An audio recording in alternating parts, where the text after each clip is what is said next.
C'est une histoire très emmêlée. Oui, c'est complexe. C'est complexe et c'est compliqué. En fait, on sera très étonné, très certainement, en sachant que le canon de l'Ancien Testament par la synagogue, reconnu par la synagogue, le canon des livres de l'Ancien Testament, est finalement extrêmement récent et quasi contemporain du canon des livres de l'Ancien et du Nouveau Testament reconnu par l'Église catholique. Reconnu par les Églises catholiques, il faut être plus précis, puisque chaque Église, grosso modo, a son catalogue de livres inspirés jusqu'au IVe siècle, qui diverge, ça diverge mais très peu, grosso modo très peu.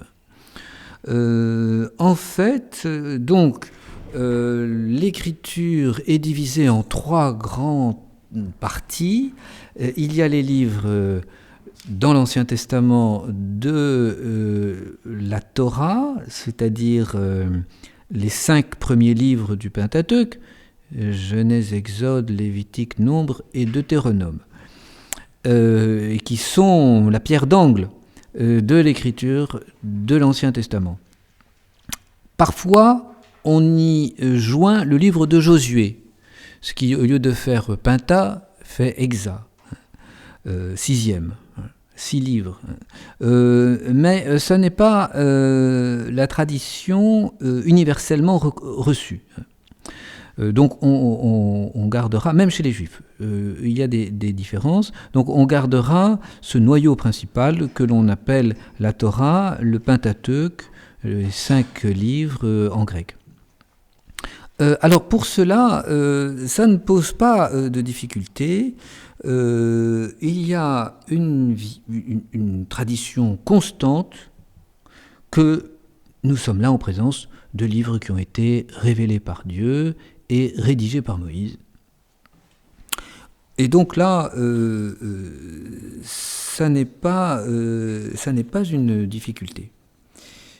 Par contre, ce qui va poser quelques problèmes, c'est les autres ouvrages, c'est-à-dire les livres historiques,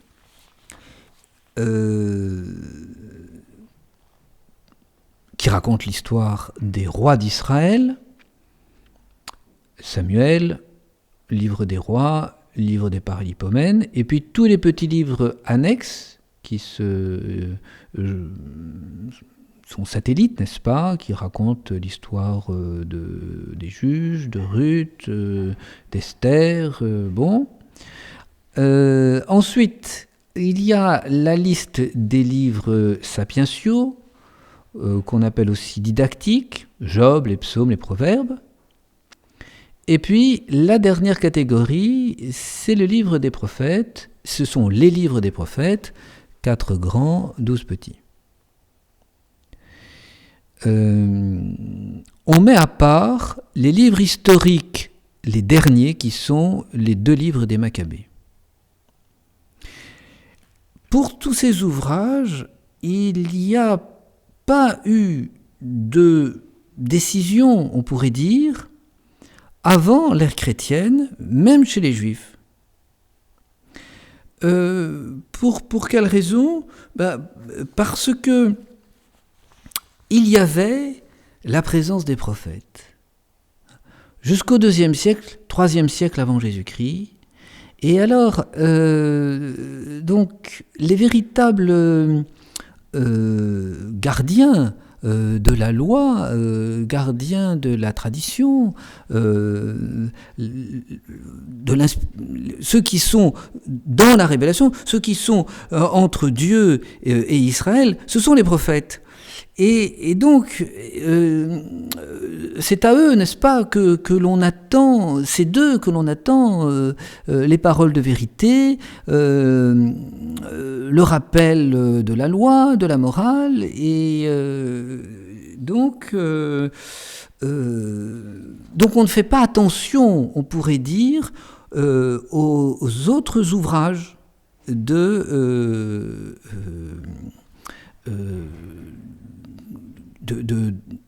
n'est-ce pas, qui seraient de l'Écriture sainte. Les prophètes, plus l'histoire d'Israël avance, plus les prophètes ont une audience large. Il y avait des écoles de prophètes, il y avait une prophétie quasi permanente, ils écrivaient, on conservait ou on ne conservait pas les livres. Il y a en particulier le livre d'Élie, et le livre d'Élie est perdu. Pourtant, c'est le plus grand prophète de l'Ancien Testament. Pourquoi on n'a pas fait on n'a pas porté une attention particulière au livre d'Élie? Parce que Élie, il a eu son continuateur, qui est Élisée. Donc pourquoi s'attacher à une lettre morte, on pourrait dire, alors qu'on a la lettre vivante du disciple direct d'Élie, qui est Élisée, et ainsi de suite. Et donc, on n'a pas... Alors, on va dire, mais alors, est-ce que l'on aurait perdu des livres inspirés par Dieu dans l'Ancien Testament, dans le Nouveau Testament? Oui, tout à fait possible. On est certain qu'il y a une épître 0 aux Corinthiens de Saint Paul qui a disparu. Saint Paul en parle dans la première aux Corinthiens. Rappelez-vous la lettre que je vous ai écrite. Mais la lettre qu'il a écrite, c'est-à-dire la 0 aux Corinthiens, nous ne l'avons pas, puisque nous n'avons que la première aux Corinthiens, qui est en fait la seconde, voire peut-être la troisième. Et le livre d'Élie, dont on parle dans le 3e livre des rois, est totalement perdu, n'est-ce pas? Pourquoi? Parce que, comme les Corinthiens au temps de Saint Paul, pourquoi s'inquiéter de garder des papiers alors que nous avons Saint Paul qui est vivant à côté de nous et qui est un apôtre du Christ?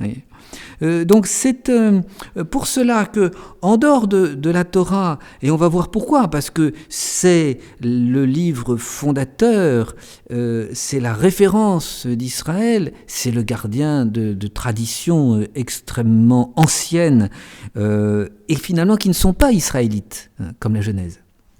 Alors là, oui, on conserve finalement des archives qui sont les archives primitives, mais pour le reste, eh bien, bon, on le recopie, oui, c'est intéressant, mais on va pas en faire on ne va pas y porter un intérêt exceptionnel. Alors, ce qui fait que, eh bien, au temps du Christ, oui, on a la Torah, on a les livres des prophètes, et il semble qu'on en ait fait un recueil vers 150 avant Jésus-Christ. Livre des grands prophètes et des petits prophètes. Et pour une raison bien simple, c'est qu'il n'y a plus de prophètes. Et il n'y avait plus de prophètes en Israël, disent les livres des Maccabées. Alors là, évidemment, ça change la donne. On est obligé de conserver ce que l'on a, en quelque sorte, ce dont on a profité, peut-être sans trop se rendre compte de notre richesse. Les livres historiques. Les livres historiques, c'est-à-dire les livres les plus importants, Samuel, livre des rois, donc qui raconte l'histoire d'Israël à partir du prophète Samuel, du juge. Samuel, c'est d'ailleurs plus un juge qu'un prophète, donc suscité par Dieu pour maintenir Israël dans la vraie foi, c'est ça le rôle des juges. Puis le premier roi, Saul, environ 60 ans avant Jésus-Christ, avant Daniel, avant l'an 1000, avant David, l'an 1000. Alors ces livres historiques, ils ont été attribués, pour certains, à des prophètes. Donc on considère, par exemple, c'est sûr que le livre des juges, les histoires des juges, le livre de Samuel, premier livre de Samuel, est attribué à Samuel. Et Samuel, c'est un prophète. Alors donc, ils ont pris une importance à cause de cela. Deuxième livre de Samuel, attribué à David, à Salomon, c'est aussi un prophète. Ils en ont tiré autorité et donc ils ont été conservés en fonction de cela. Les autres livres historiques, Paralipomène, les Paralipomènes racontent l'histoire des rois. Ce sont des livres, donc vous avez vu dans la chronologie que je vous ai passée la semaine dernière. Ce sont des livres qui racontent les histoires semblables à celles qui sont rappelées dans le livre de Samuel et des rois. Ce sont des restes d'archives royales qui ont été compilés, qui sont cités dans les livres des rois. Alors, ils ont été conservés à cause de cela. On ne connaît pas leurs auteurs, ce sont peut-être des scribes tout à fait anonymes, n'est-ce pas? Mais parce qu'ils racontaient, ils dépendaient d'une certaine manière des livres historiques attribués à des prophètes, de livres saints, ils ont été conservés, on pourrait dire, par respect, par tradition, par respect filial. Et puis ensuite, alors, pour des raisons diverses, on a conservé d'autres livres, par exemple le livre de Ruth, donc, qui raconte l'histoire des ancêtres directs de David, un petit livre historique qui a été très apprécié, semble-t-il, puisqu'on trouve 4 exemplaires du livre de Ruth dans les manuscrits de Qumran. Il a été traduit en grec. Il était lu très certainement à la synagogue au jour de la Pentecôte dans les diasporas juives. Voilà la raison pour laquelle il a été conservé. Voilà, il était en rapport avec David. Esther, l'histoire de la reine Esther, a été traduite en grec au IIe siècle avant Jésus-Christ, en Égypte. Ce livre d'Esther était utilisé dans les maisons comme lecture familiale, pour les fêtes de famille. Les pharisiens n'étaient pas très favorables au côté inspiré d'Esther. C'est aussi une raison. Donc, Esther n'était pas dans les Bibles utilisées dans les synagogues, n'est-ce pas? Mais il y avait une tradition familiale. De fait, Esther a eu du mal à rentrer dans le canon des livres juifs et des livres chrétiens aussi, puisque par exemple, saint Athanase, qui nous donne une liste des ouvrages de la Sainte Écriture, au milieu du IVe siècle, saint Athanase n'a pas le livre d'Esther, ainsi que saint Grégoire de Nazianze.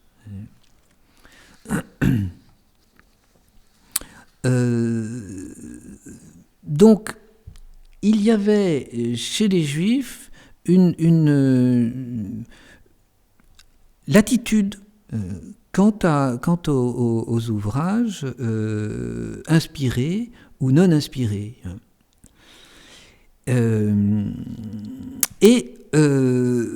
Voilà que on arrive à l'ère chrétienne et que, alors là, les conditions changent. Les conditions changent parce que se développe en marge du judaïsme une secte très dynamique, qui s'inspire d'un certain rabbi Jésus, crucifié, que l'on dit ressuscité, et cette secte des Nazaréens, et qui aura même son évangile, l'évangile des Nazaréens, qui est perdu aujourd'hui. Cette secte se prétend être le vrai Israël et avoir, elle aussi, des livres inspirés. Et des livres inspirés qui sont une concurrence, on pourrait presque dire, une concurrence directe. La Torah, les 5 livres du Pentateuque, ont leur équivalent dans le Nouveau Testament. Ce sont les 4 évangiles et les actes des apôtres, qui sont les textes fondateurs du christianisme. 5 d'un côté, 5 de l'autre. Alors,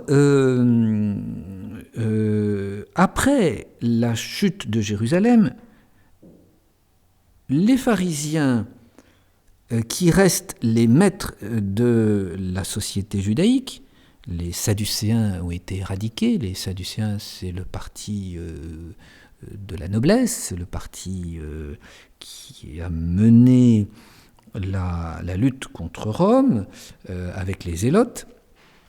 Les pharisiens s'emploient à stabiliser le texte biblique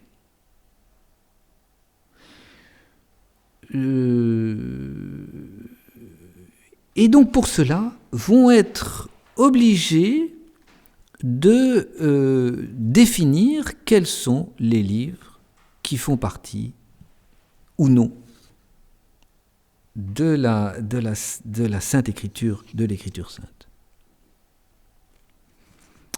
Ça suppose donc, d'une part, de définir les livres et d'autre part, d'écarter les livres qui ne sont pas saints et mais qui seraient prétendument présentés comme tels. On assiste donc après 70 à une révision des livres en la possession du judaïsme. Cette révision va s'accompagner donc d'un choix d'une version. Ça sera la version pré-massorétique, avant la Massore, et de nouvelles traductions en grec, sachant que la traduction en grec véhiculaire, celle de la Septante, a été captée par les chrétiens. Alors, il y a une nécessité pour les Juifs d'avoir leur propre traduction indépendante.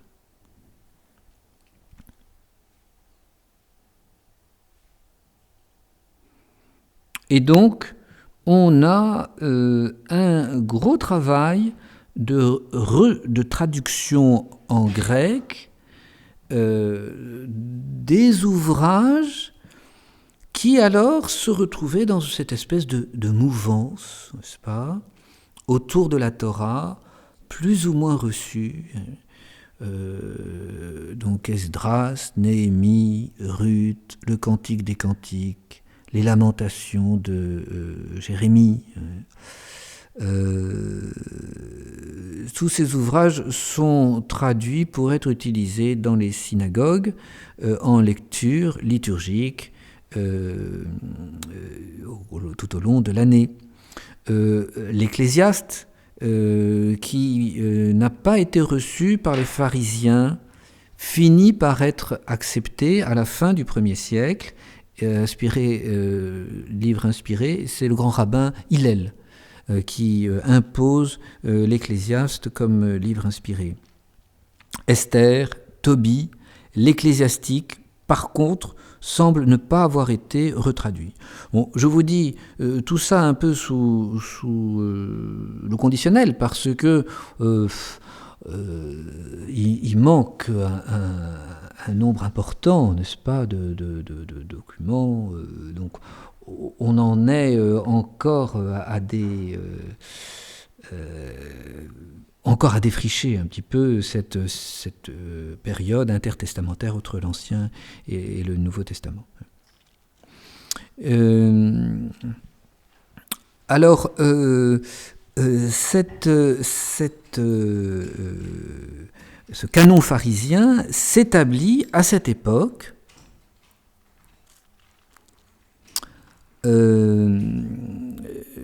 la Torah, les livres ecclésiastiques les livres historiques, qui ont accompagné l'histoire d'Israël, les prophètes, on considère que finalement les livres qui ont été transmis par les prophètes sont des livres inspirés, et c'est une des raisons pour lesquelles on va conserver tel ou tel livre historique. Et après les prophètes, on décide ils ont été remplacés, ils ont été continués par les livres de la sagesse.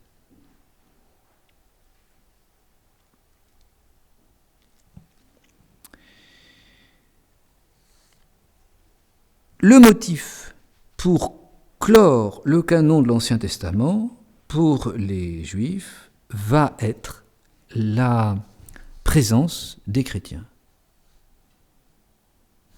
Donc, c'est le synode de Jamnia en 90 où les Juifs prennent position, les rabbins pharisiens prennent position contre les ouvrages qui sont reconnus par les chrétiens comme inspirés. Les évangiles et les livres des minimes n'appartiennent pas à l'écriture sainte. Ce sont, dit Rabbi Akiba, des livres extérieurs. Et donc, pour les Juifs, cette sentence équivaut à une clôture du canon des livres inspirés. Juste en même temps, Flavius Joseph, cet historien juif, qui est une espèce de point d'aboutissement de toutes les traditions qui met sur papier, traditions juives dans les antiquités judaïques, Joseph, dans sa lettre à Appion, au chapitre 1, paragraphe 38, donne alors le canon des 22 livres de l'écriture ancienne. Il y a encore une contestation pour le livre de l'Ecclésiaste, et puis pour le Cantique des Cantiques. Le critère d'exclusion, évidemment, on ne peut pas dire que c'est la présence des chrétiens. Donc le critère d'exclusion, c'est le règne de roi perse Artaxerxès, qui marque, n'est-ce pas, pour les Juifs, la fin de la période prophétique et donc de l'inspiration des livres, comme l'indique le premier livre des Maccabées, chapitre 9, verset 27.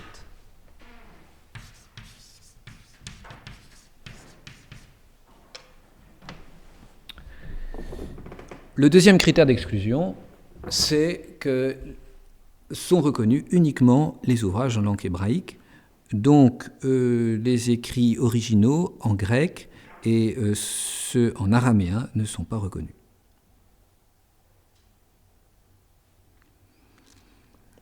Ce qui déplaira d'ailleurs à certaines franges populaires juives, parce que dans la diaspora juive, il n'y a pas cette unité comme on pourrait imaginer. Donc le premier livre des Maccabées est encore utilisé par Joseph. Le livre de Ben Sira, c'est-à-dire l'Ecclésiastique, se trouve dans la diaspora grecque. Donc le canon des Écritures n'est pas clos vraiment d'une façon stricte immédiatement. Mais grosso modo, on peut dire que dans le courant du IIe siècle, il s'arrête à la liste hébraïque aujourd'hui possédée.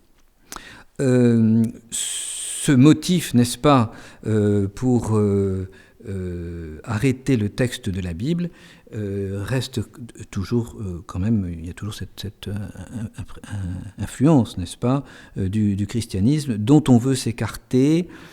Donc on a plusieurs allusions à ces livres des Minimes, aux évangiles, donc le Talmud de Jérusalem, traduit évangile par Awen Gilion, ce qui voudrait dire écrit de malheur. Le Talmud de Babylone, donc c'est le recueil des traditions des rabbins. Awon Gilion, qui pourrait être traduit comme livre de péché. Les livres des Minimes sont refusés car ils établissent l'hostilité entre Israël et leur Père qui est dans les cieux, dit le rabbin Ishmaël.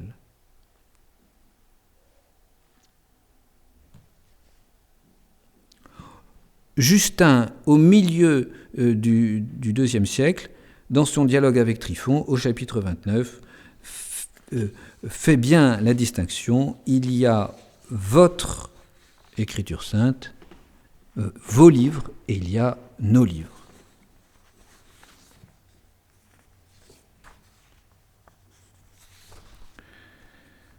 Du côté des chrétiens, comment va se fixer le canon? Il est à la fois inspiré par la tradition juive, bien sûr, et puis en même temps, il s'en démarque, puisqu'il va recevoir des textes de l'Ancien Testament qui ne sont pas reçus par les Hébreux. Alors, ceci peut s'expliquer de plusieurs raisons. D'abord parce que le canon hébraïque, c'est donc le canon qui vient des pharisiens, après la disparition des sadducéens. Mais avant, au début de l'ère chrétienne, il n'était pas la seule partie d'Israël. Il y avait donc plusieurs canons en Palestine et puis surtout dans la diaspora. Et donc, les chrétiens qui sortent de ces synagogues de la diaspora sont venus avec leurs habitudes de lecture de synagogale et en quelque sorte ont amené leur canon, leur habitude de lire tel ou tel ouvrage. Et donc c'est pour cela que l'on aura par exemple des ouvrages, des parties d'ouvrages qui ne sont pas dans la Bible hébraïque, par exemple souvent dans Daniel. Vous avez les épisodes avec la lutte du prophète contre le dragon Baël, l'épisode de Suzanne qui est accusée par les deux vieillards, des passages du livre de Tobie.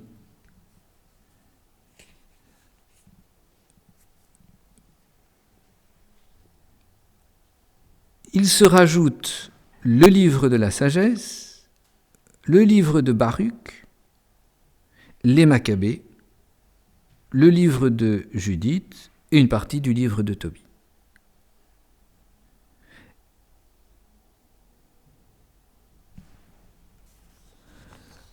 Donc si ces ouvrages-là, Sagesse Baruch, Lettres à Jérémie, Maccabée, Tobie, Judith, ont été conservés par les chrétiens, c'est qu'ils étaient lus chez les Juifs et reconnus au moins comme respectables avant la séparation d'avec les chrétiens. Très certainement, nous avons là peut-être le canon tel qu'il était avant que les pharisiens ne prennent la direction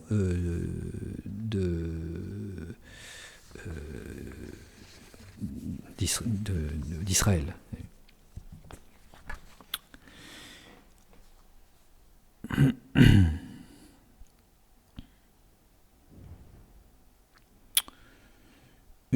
Quant au canon du Nouveau Testament, nous avons dès la deuxième épître aux Corinthiens, chapitre 3,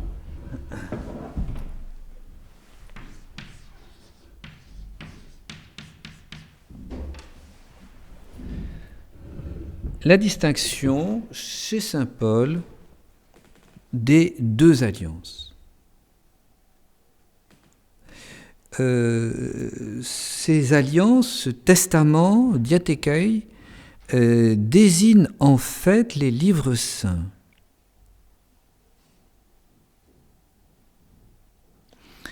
Parce que l'alliance était sanctionnée par un traité, comme toute alliance entre deux souverains, entre deux peuples. Ce traité était rédigé. Dans l'Ancien Testament, c'est la Torah. Et dans le Nouveau Testament, eh bien, c'est l'Évangile.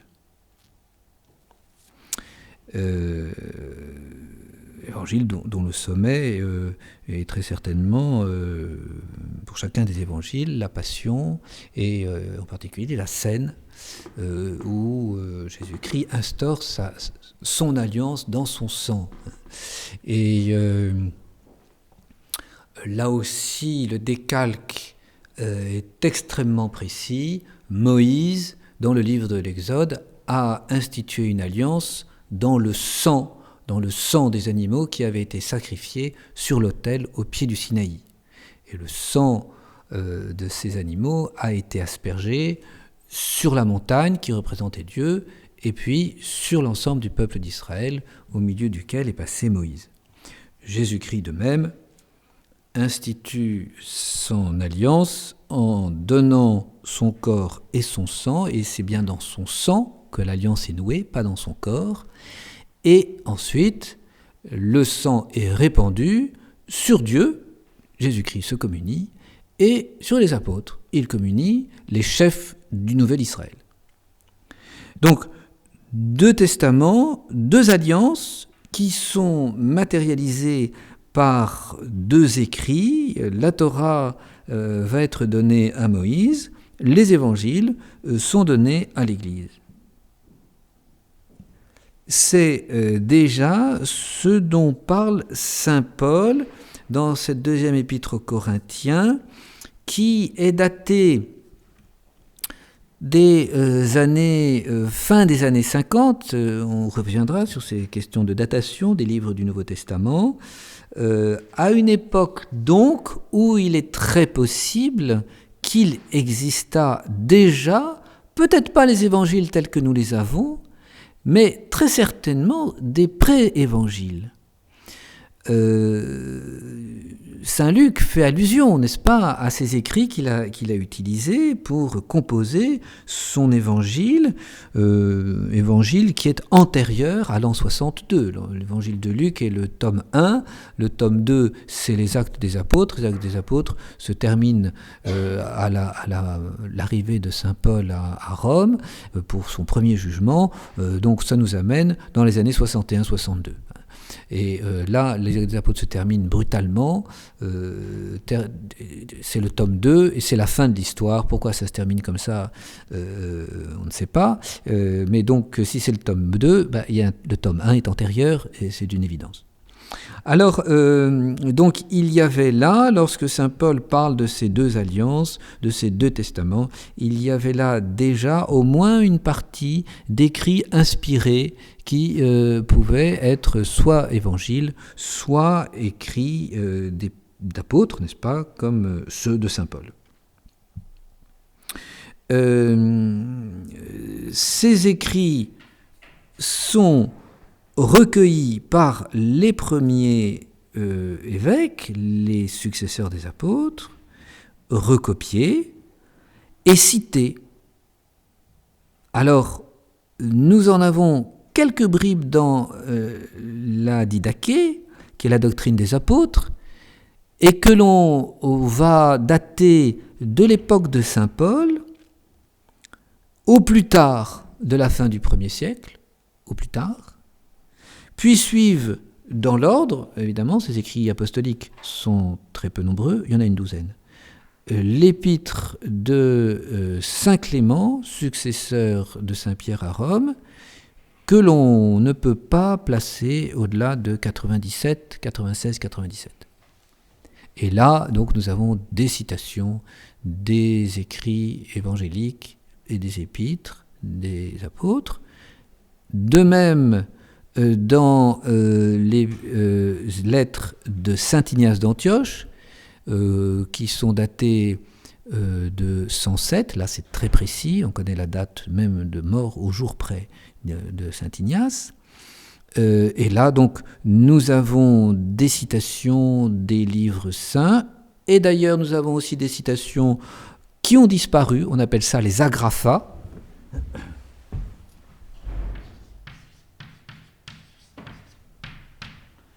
Les agrafas, c'est-à-dire les non-écrits, citations de Jésus-Christ qui n'ont pas été recueillies dans les ouvrages évangéliques.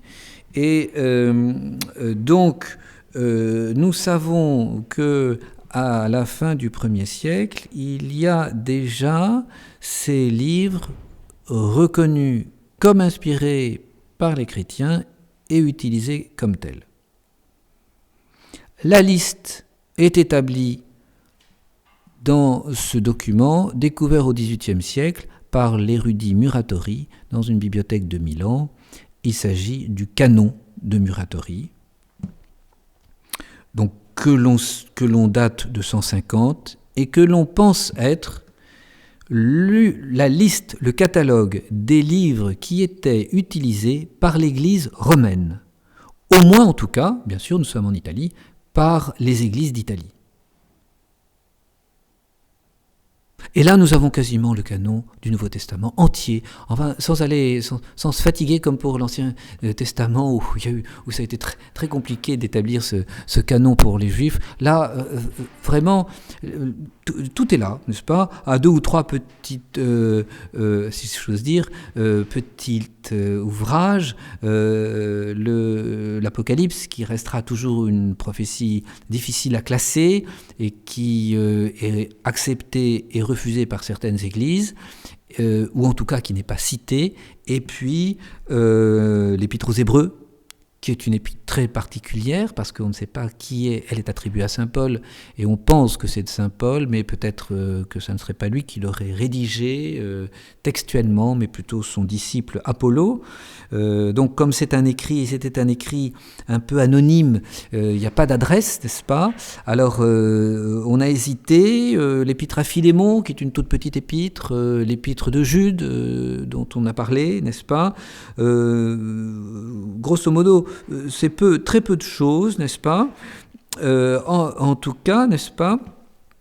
Au IVe siècle, l'accord se fait entre toutes les églises sur le canon que nous avons aujourd'hui. Et on l'appelle comme tel, canon. Canonica Biblia. C'est le concile de Laodicée en 363 sous le pape Libère.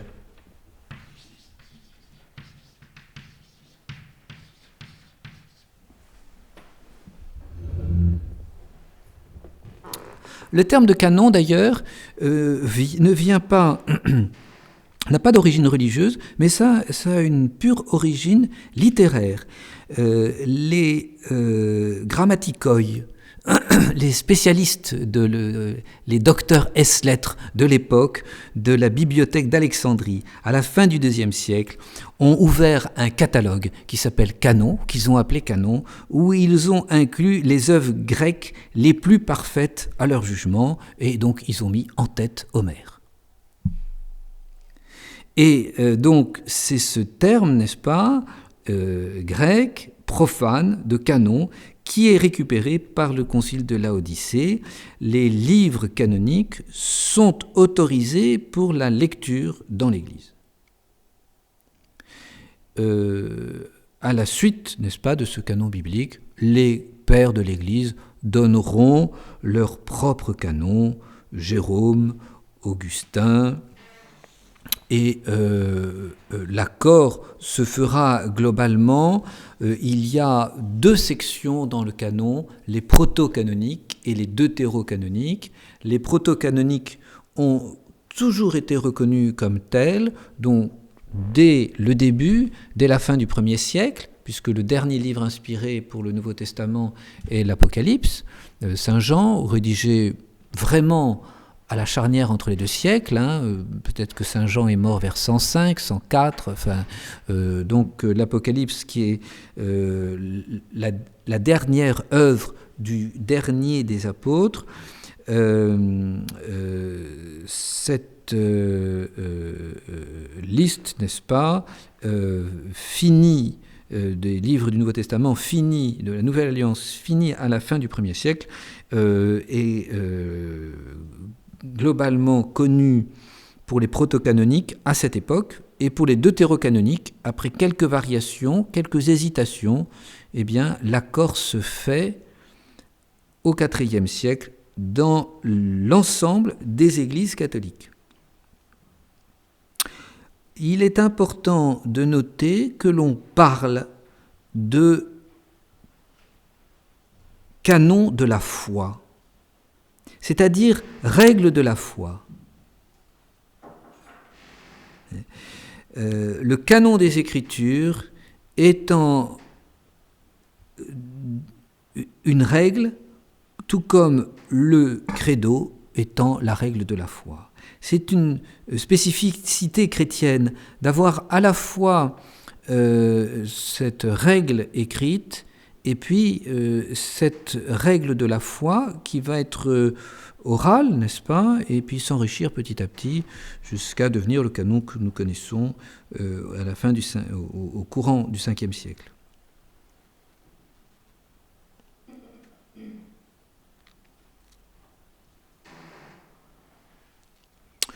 Origène, lui, ne parlera pas de canon, il parlera de catalogue, catalogos.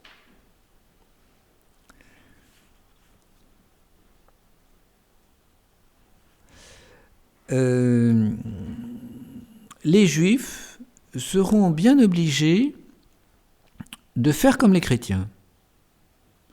Et même si donc ils ont donné une première liste à la fin du 1er siècle, on a vu que cette liste n'était pas complètement arrêtée, qu'il y avait encore des hésitations, et donc les Juifs donneront enfin d'une façon exclusive et fixée au VIe siècle seulement, dans le Talmud de Babylone, le catalogue de leurs livres de l'Ancien Testament, 24 livres, donc déclarés comme tels par Baba Batra, chapitre 14. Baba Batra, c'est facile, comme ça se prononce. Alors ces 24 livres de l'Ancien Testament juif sont repris d'un livre apocryphe, le catalogue donné par le 4e livre d'Esdras, qui date du 2e siècle.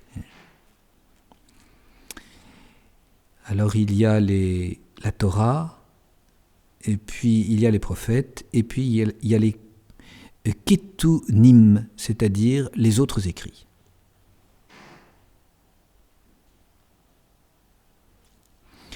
Donc c'est quand même assez paradoxal. Les chrétiens ont fixé définitivement leur canon avant les Juifs. Et c'est pour ça que, en toute rigueur de terme, on devrait dire que le Premier Testament, c'est le Nouveau Testament, puisqu'il a été fixé avant l'Ancien Testament des Juifs, qui ne serait que le Deuxième Testament. Alors évidemment, on prend à contre-pied tous les exégètes d'aujourd'hui, mais ça n'est pas de mon fait ce que je dis, n'est-ce pas? C'est le fait d'un exégète bien plus sérieux que moi. Il s'agit d'André Paul, qui tempête. Dès qu'il entend ces expressions d'aujourd'hui, on parle du Premier Testament des Juifs et du Deuxième Testament des catholiques, et alors des chrétiens, et alors on en parle dans des colloques et des symposiums très sérieux, et monsieur André Paul, qui est un grand spécialiste de littérature biblique et intertestamentaire, c'est lui d'ailleurs qui a inventé le terme d'intertestamentaire, ça le met furieux. Il se lève, il lève le doigt, il intervient, il dit mais vous ne pouvez pas dire une chose qui est fausse. Le Premier Testament, en soi, légalement, a été arrêté par les chrétiens avant que l'Ancien Testament ne soit par les Juifs. Voilà, je pense comment on peut présenter la chose. Alors, devant les contestations qu'il y a pu y avoir au XVIe siècle de la part des réformés protestants, le Concile de Trente, dans sa session 4, en 1546, a redonné, sans inventer quoi que ce soit, la liste de l'Ancien et du Nouveau Testament, et donc du canon chrétien tel qu'il a été utilisé tel qu'il est utilisé jusqu'à ce jour. Alors, depuis une cinquantaine d'années, bien des choses sont remises en cause. Une partie des épîtres de saint Paul, les dernières épîtres à Timothée, par exemple, ne sont plus reconnues comme authentiques. Enfin, cela s'oppose à toute une tradition tradition chrétienne. Ça s'opposait aussi à toute une tradition juive qui, pour l'Ancien Testament, qui reconnaissait ces ouvrages de notre canon, qui, encore une fois, c'était des gens qui étaient au contact des prophètes, ou tellement plus près des prophètes que nos modernes exégètes peuvent l'être. Donc, ce qui pose quand même, ce qui est quand même bien à l'avantage de ceci. Je vous propose maintenant de parler du Pentateuque. Donc, nous allons voir le dessin de Moïse dans l'écriture du Pentateuque, de ses 5 premiers livres, et puis ensuite on regardera la Genèse, et on essaiera, dans le temps qui nous reste, de commencer un petit commentaire de l'un ou l'autre passage de la Genèse.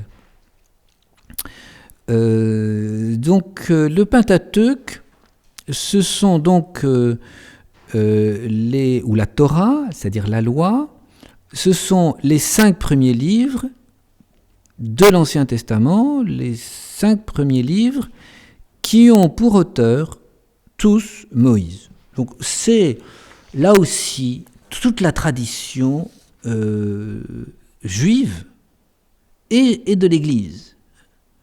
C'est un perpétuel accord qui est signalé par la Commission biblique en juin 1926. Juin 1906.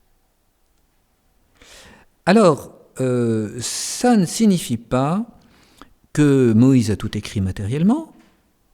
Les scribes ont pu, sous ses ordres ou sous sa dictée, rédiger par eux-mêmes. D'ailleurs, on voit des différences de rédaction et de style, mais ils ont rendu fidèlement sa pensée.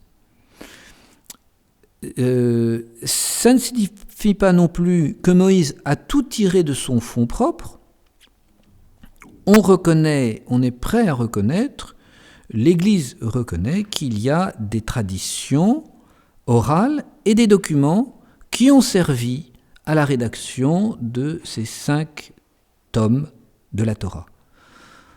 Un code sacerdotal qui aurait servi pour le Lévitique, des lois, un code de loi qui aurait été utilisé pour le Deutéronome, en particulier le code d'Hammurabi, qui est un code véhiculaire de ces nations antiques, qui date du XVIIIe siècle avant Jésus-Christ.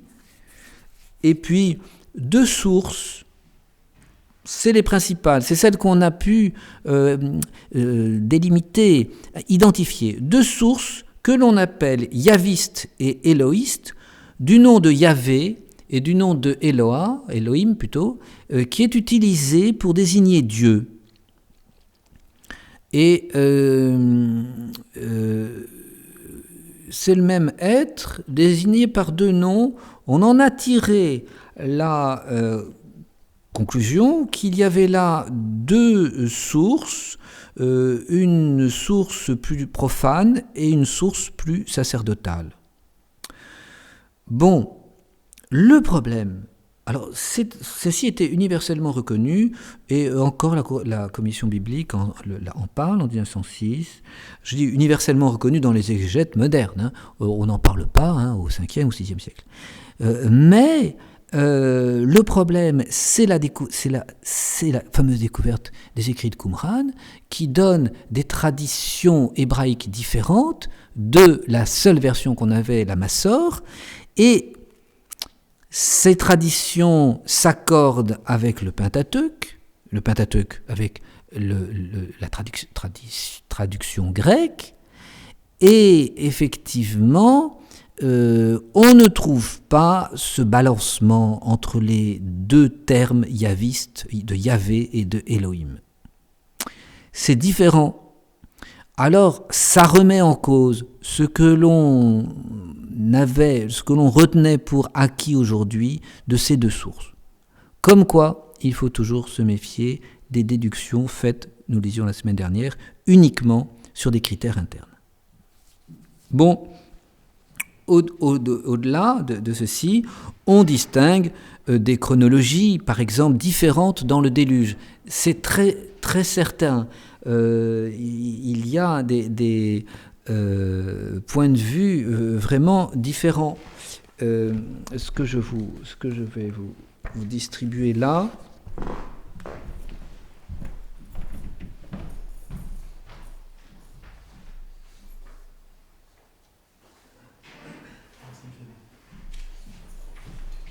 et c'est le bas de la page. Ces sources mêlées, yavistes et éloïstes, vous voyez, sont vraiment très mêlées.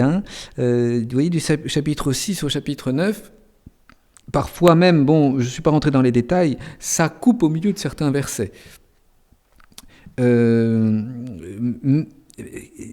Vous pourrez voir le texte, on ne peut pas s'attarder là-dessus, mais vous pourrez voir le texte et vous verrez combien on est en présence très certainement de 2 traditions entre lesquelles l'auteur n'a pas voulu choisir.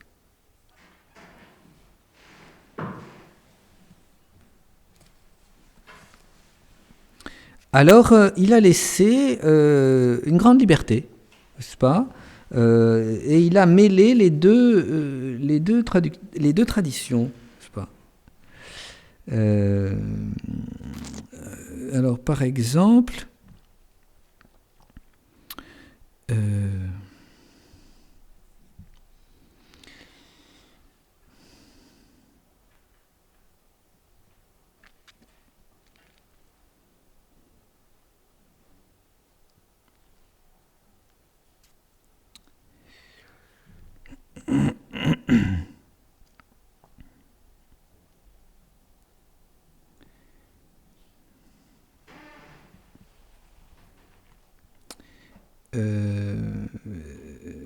vous voyez par exemple cette reprise de l'histoire. Noé fit toutes choses comme lui avait commandé le Seigneur. Il avait 600 ans quand le déluge commença sur toute la terre. Noé, ses fils, sa femme et les femmes de ses fils rentrèrent dans l'arche à cause de l'eau du déluge. Et les animaux, purs et impurs, et les oiseaux, et tout ce qui se meut sur la terre, deux par deux, entrèrent avec Noé dans l'arche, mâles et femelles, comme Dieu avait commandé à Noé. Après 7 jours, les eaux inondèrent toute la terre. Alors que Noé avait 600 ans, le 2e mois, voyez, on recommence, c'est la suite. Le 2e mois, le 17e jour du mois, les fontaines du grand abîme furent rompues et les cataractes du ciel furent ouvertes. Et la pluie tomba sur la terre 40 jours, 40 nuits. Et alors, Noé, au début de ce déluge, rentra, Noé et Sem et Cam et Japheth et sa femme et les 3 femmes de ses fils rentrèrent avec lui dans l'arche. Mais on recommence le récit 2 versets plus loin. Et chaque animal selon son genre, et tous les animaux sauvages selon leur genre, et tout ce qui se meut sur la terre selon son genre, et tous les oiseaux selon son genre, et l'universalité de ce qui vole, et toutes les bêtes à plumes rentrèrent avec Noé dans l'arche, 2 par 2, de toute chair, de tout esprit vivant. Masculin et féminin, de toute chair, entrèrent comme Dieu l'avait demandé, et alors Dieu ferma la porte. Et c'est ainsi, comme cela, pendant ces 2 chapitres, 7 et 8, on voit bien qu'il y a une histoire qui est boiteuse, en quelque sorte. Manifestement, il y a des détails dans une relation, d'autres différents dans une autre.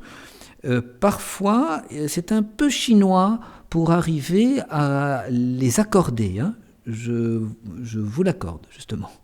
Mais, grosso modo, c'est clair que nous sommes en présence d'une composition de plusieurs textes sur un même sujet, en l'occurrence le déluge, si important que l'auteur n'a pas voulu choisir l'un au détriment de l'autre. Donc, c'est clair, il y a des documents qui ont été utilisés, des traditions orales différentes, mais elles sont antérieures à l'auteur qui a composé les 5 livres. On reconnaît aussi qu'il y a pu y avoir des modifications ultérieures, des gloses, je vous parlais de la glose interlinéaire ou de la glose marginale, des passages, la mort de Moïse n'a pas été écrite par Moïse, des mises en forme, peut-être pour la loi, et puis très certainement le rassemblement en un livre unique de ces 5 tomes.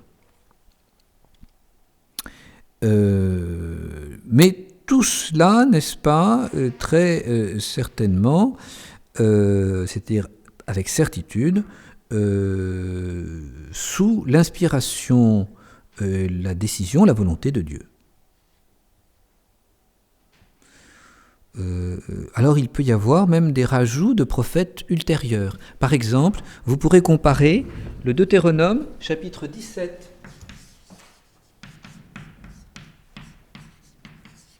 versets 14 à 20, et le premier livre de Samuel, chapitre 10, verset 25. On a là quelque chose de semblable, et on peut imaginer que c'est Samuel, que la main de Samuel soit intervenue dans la modification, ou plus exactement un complément ajouté au livre du Deutéronome.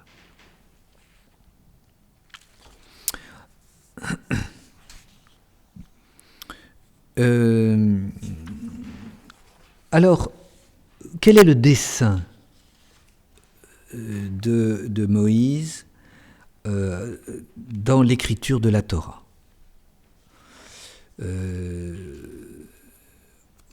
Donc, c'est évident. L'ouvrage, ces 5 tomes, sont là pour magnifier l'alliance entre Dieu et Israël.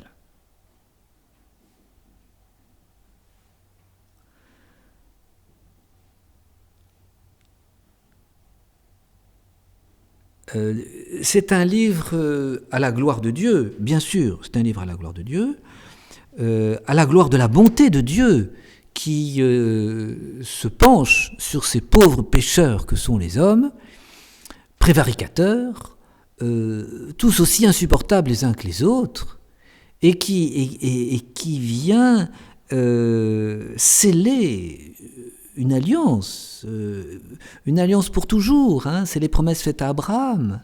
Je ne me dédierai pas, dit Dieu. Cette terre, je te l'ai donnée pour toujours. Alors, il faut interpréter, bien sûr, mais c'est la gloire, la bonté, la grandeur de Dieu vis-à-vis de sa créature.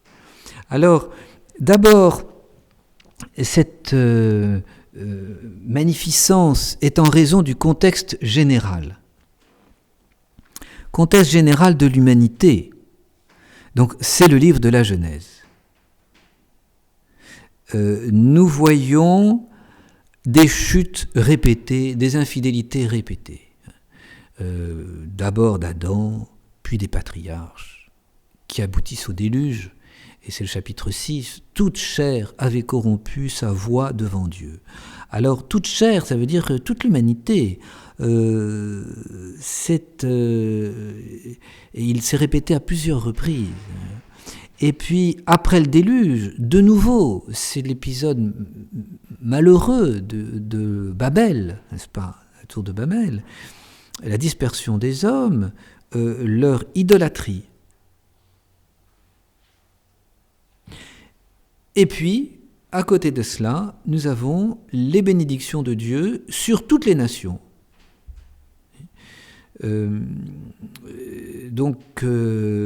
Voilà, Adam, la promesse de la fin du livre du chapitre 3, la promesse du Sauveur, et puis aussi l'indulgence de Dieu. Dieu ne condamne pas à mort Adam et Ève immédiatement. Il aurait pu, il ne le fait pas. Il lève d'une certaine manière une partie de la malédiction qu'il avait promise si on transgressait son ordre. Et puis après, c'est Noé, notre consolation. C'est là le sens du mot Noé. Donc qui relève, n'est-ce pas, toute la lignée des patriarches, qui est un homme de grande foi, Noé. Et puis ensuite, c'est la table des peuples, Genèse chapitre 11. On voit bien, toutes les nations sont passées en revue afin de bien montrer que la promesse à Adam, refaite à Noé, concerne tous les peuples.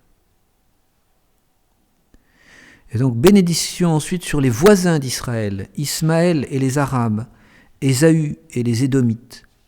Genèse chapitre 25, Genèse chapitre 36.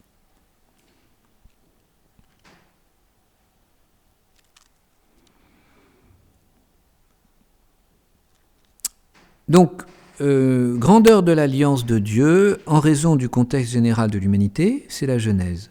En raison du caractère d'Israël, c'est l'Exode. Donc, ce peuple d'Israël, ses descendants d'Abraham, vont errer 40 ans dans le désert. Ils vont être dans une rébellion continuelle.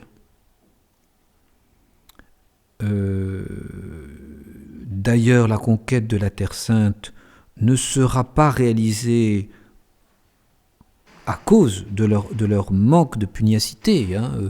La fin du livre de Josué est très, très décevant. On sent que Josué vieillit, partage la Terre Sainte avant que la conquête soit finie, parce qu'il voit bien que il ne pourra pas mener à bout cette conquête, et donc l'affaire est à moitié conclue. Donc c'est une manière de magnifier l'alliance de Dieu qui demeure malgré cet instrument d'Israël finalement assez pauvre, rudimentaire.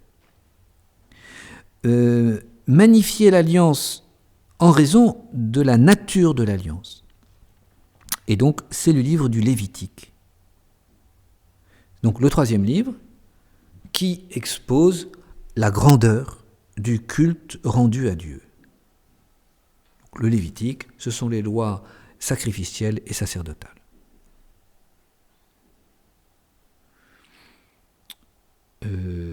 Dieu explique aux hommes comment le servir au mieux, lui rendre un culte, restaurer le lien entre le ciel et la terre, protège de cette manière Israël de toute déviation idolâtrique. Nous sommes là en présence d'un sommet, n'est-ce pas ? Parmi toutes les grandes civilisations, Israël a seul le culte rendu à Dieu, culte en esprit et en vérité, on pourrait dire. Et puis, en raison de sa précision, donc en raison de la nature de l'alliance, en raison de la précision de l'alliance. Donc, ce sont toutes les lois contenues dans les Nombres et le Deutéronome. Deutéronome, ça veut dire deuxième loi, qui trace en Israël une supériorité sur toutes les civilisations de l'époque.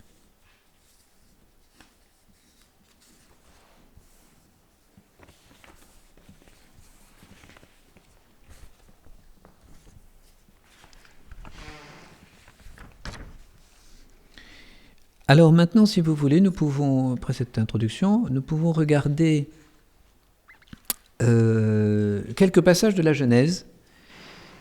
Oui, on a encore un peu de temps.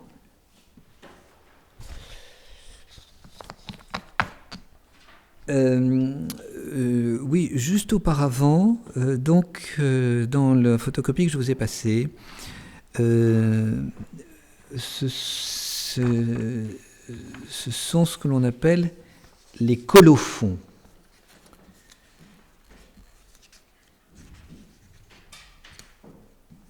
Les colophons que l'on a remarqués.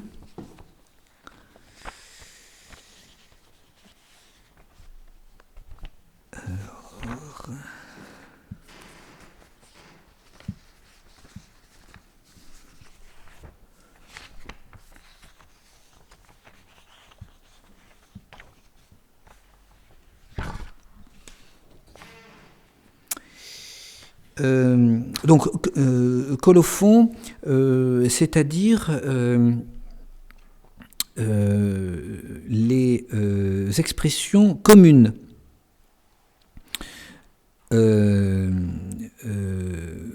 que les titres, si vous voulez, les expressions communes, les expressions qui collent, n'est-ce pas, qui font coller les textes les uns aux autres. Alors, c'est une méthode qu'utilisaient les scribes de Babylone. Ces colophons, c'était en fait des têtres de chapitres qui indiquaient la date, le contenu du récit,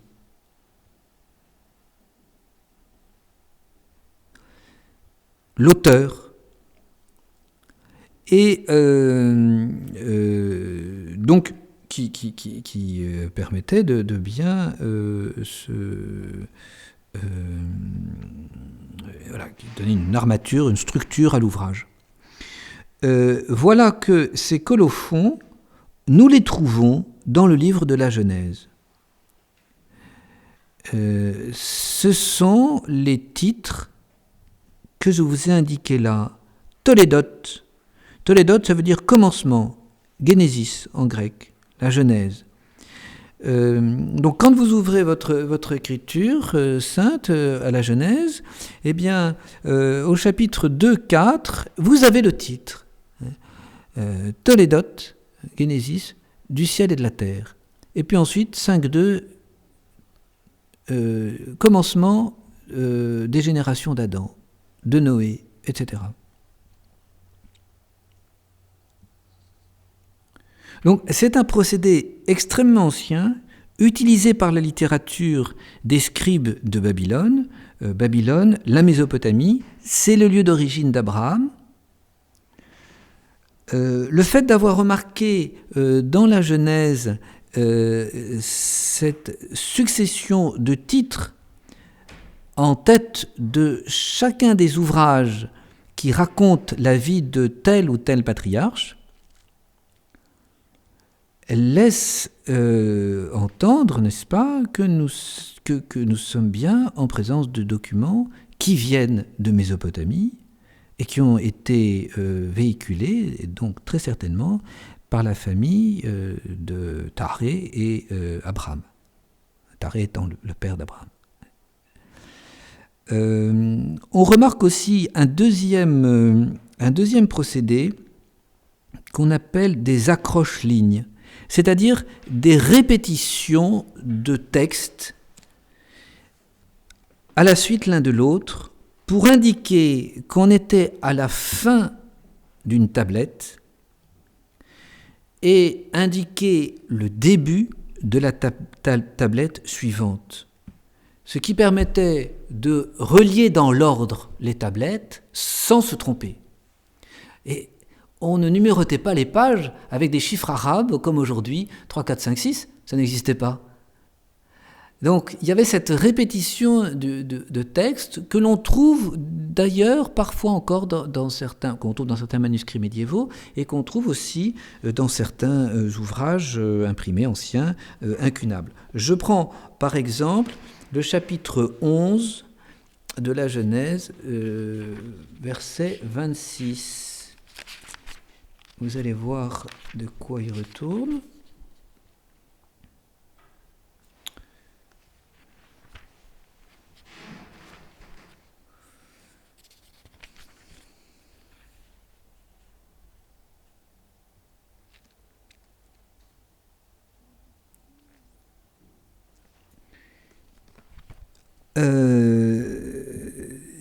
Donc, il s'agit de la postérité du père d'Abraham.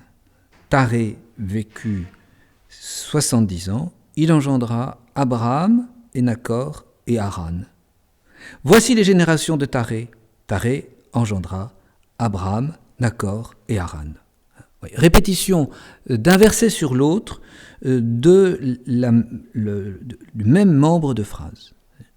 Et donc, dans la Sainte Écriture, dans la Genèse, on retrouve ces espèces d'accroche-lignes régulièrement, plus ou moins régulièrement, et qui laissent sous-entendre que nous sommes là aussi en présence d'un procédé utilisé par ces scribes de Mésopotamie, et donc qui nous laisse entendre que nous sommes en présence de documents extrêmement anciens, n'est-ce pas, qui ont servi de source à la Genèse et qui ont été recopiés comme tels, recopiés et traduits comme tels, parce que c'est en cunéiforme qu'écrivaient les scribes de Mésopotamie, et cela a dû donc être traduit en hébreu archaïque, et donc on n'a pas voulu, n'est-ce pas, on a gardé, si vous voulez, cette forme, on n'a pas osé censurer en quelque sorte le texte de la source. Alors, oui, donc si vous voulez, nous pouvons regarder. Alors, nous pouvons regarder le chapitre 1 de la Genèse, verset 1.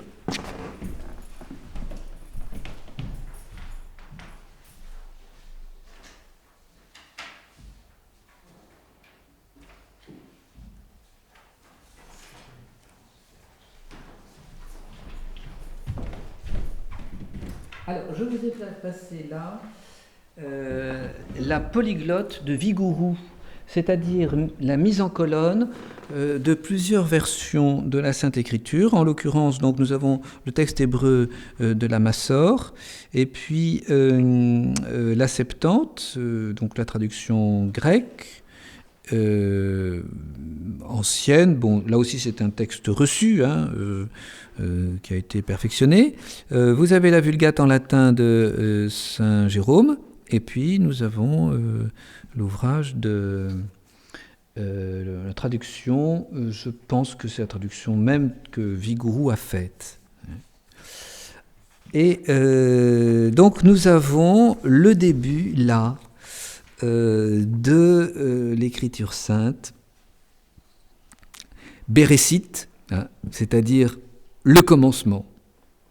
Alors, vous remarquerez que l'hébreu s'écrit de droite à gauche, qu'on n'écrit que des consonnes, mais que les scribes juifs ont rajouté, quand ils ont fixé la prononciation, des points voyelles en dessous des consonnes, parce qu'il n'était pas question d'altérer le texte en introduisant des lettres, d'autres lettres, dans le texte inspiré. Donc la raison pour laquelle ils n'ont pas inventé de voyelles, mais qu'ils ont mis des points voyelles en dessous des lettres consonantiques. Alors le problème, vous le noterez tout de suite, c'est que finalement le texte hébreu est un aide-mémoire dont il faut connaître la prononciation, car il y a des mots hébreux qui peuvent se prononcer avec une même orthographe consonantique de façon différente.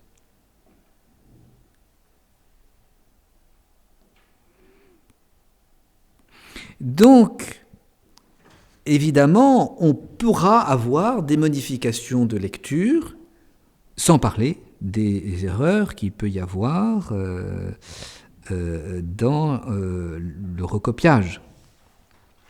Vous voyez des lettres extrêmement proches les unes des autres, qui ne diffèrent même quasiment pas, ou si peu.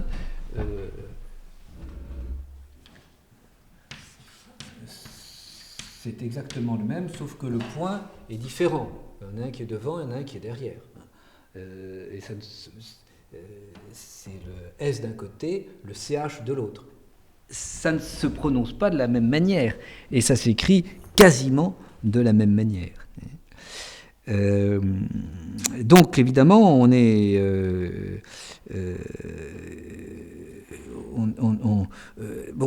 on peut comprendre, n'est-ce pas, qu'il y a eu plusieurs traditions textuelles et donc de prononciation, ou suivant des prononciations différentes.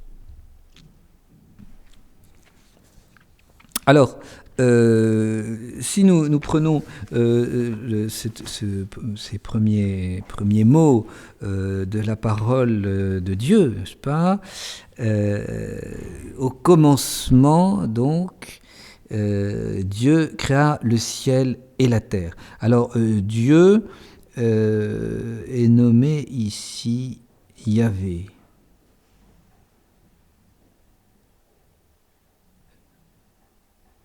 Non, pardon, Elohim.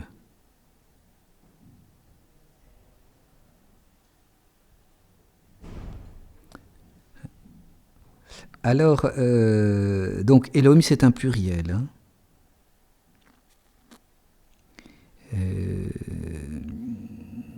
Ça désigne la divinité dans son sens général. Yahvé désignant plutôt donc Yahvé, c'est la traduction de « je suis celui qui suis », je suis l'être, j'existe. Yahvé serait le nom propre. Lorsque le buisson parle à Moïse, il dit « je suis Yahvé ». Et lorsqu'on parle de la divinité en général, alors c'est Elohim.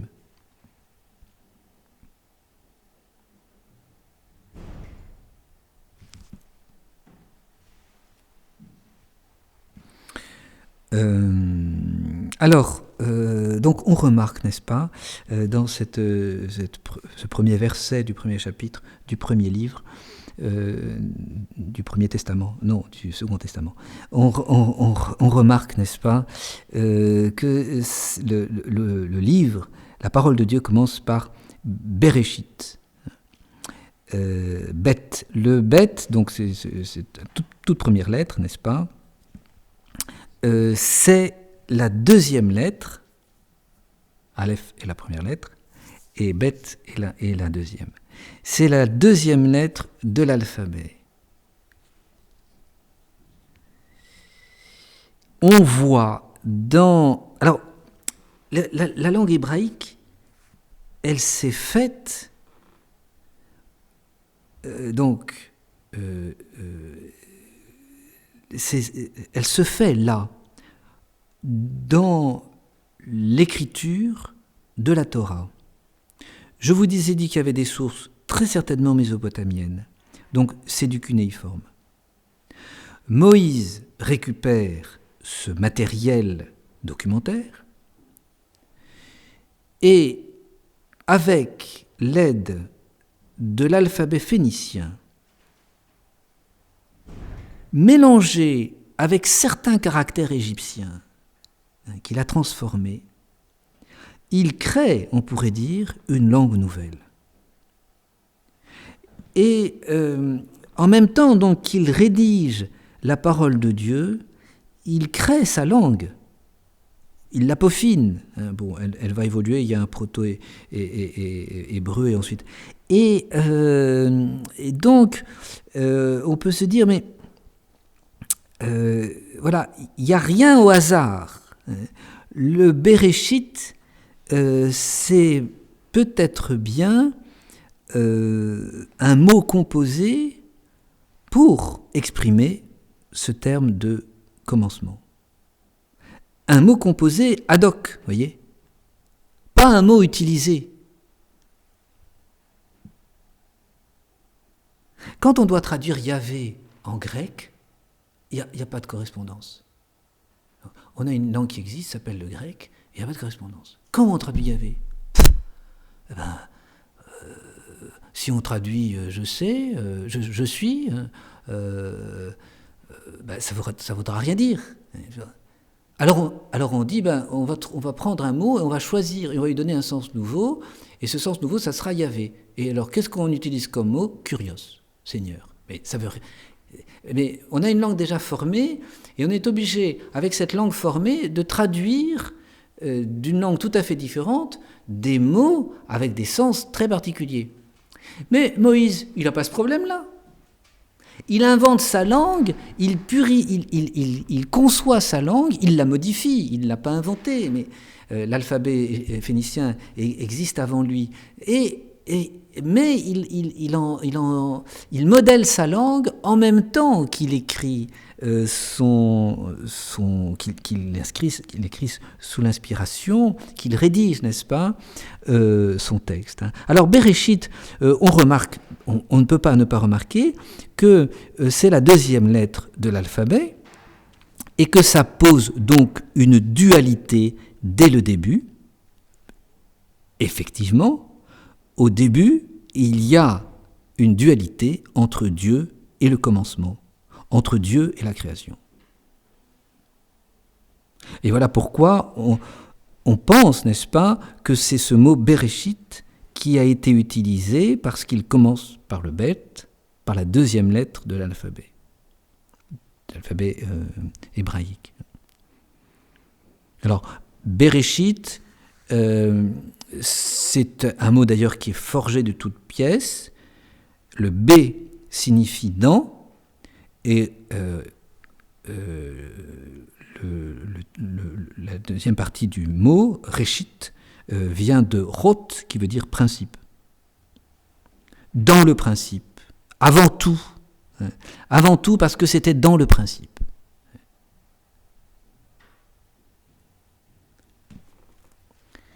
Bereshit bara, alors là, bara, vous voyez, c'est le deuxième mot. Alors, c'est de droite à gauche, hein, vous voyez, le bête, c'est ça. Et alors, le A est symbolisé par ça, mais auparavant, vous n'aviez pas, hein, du temps de Moïse, vous n'aviez que ça. Voilà. Et le Aleph, n'est-ce pas, ça va se prononcer A, mais en fait, c'est une consonne. Alors, ça ne nous aide pas trop, n'est-ce pas? Donc Bereshit bara. Et donc ça s'écrivait de droite à gauche. Il n'y avait pas, comme dans notre texte, nous avons des séparations, il n'y en avait pas à l'époque. Hein. Donc immédiatement après, vous aviez la suite du mot, donc Elohim. Et donc là, vous voyez, nous avons un point là qui signifie le haut, mais ça n'y était pas. Donc, les lettres étaient les unes après les autres, extrêmement compliquées à recopier. Alors, n'importe quel scribe fait l'impasse sur un des deux alephes. Surtout quand on est à la 10e page de trucs comme ça. Hein. Alors, pour éviter qu'il y ait trop de fautes, les Hébreux, ils quadrillaient leur page. Et donc, ils mettaient par carré une lettre. Alors, ça permettait de ne pas trop se tromper, enfin, malgré tout. Et alors là, à la fin de la ligne, pour bien marquer la fin de la ligne, et ça, c'était pas bête du tout, parce que c'est tellement facile d'arracher la fin de la page, et puis de se dire, mais alors, elle est complète, elle n'est pas complète, la page. Alors, ils mettaient un petit signe. Ça voulait dire que c'était la fin de la ligne, et on recommençait, n'est-ce pas, à la ligne précédente, par exemple. Yavé.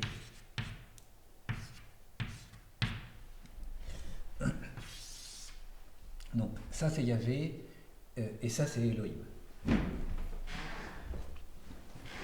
C'est chinois comme écriture. Bon, alors, donc, il créa, donc, in principio, dit Jérôme, créavit, Dieu créa. Alors, en fait, le terme utilisé, c'est il tailla, il sculpta, il modela. Alors, il y a très peu de mots, vous savez, en hébreu. Hein. Donc, les mots ont beaucoup plus de sens que nos mots à nous, n'est-ce pas? En tout cas, il y a un sens d'extraction, un sens de rejet, d'extraction, on tire, n'est-ce pas?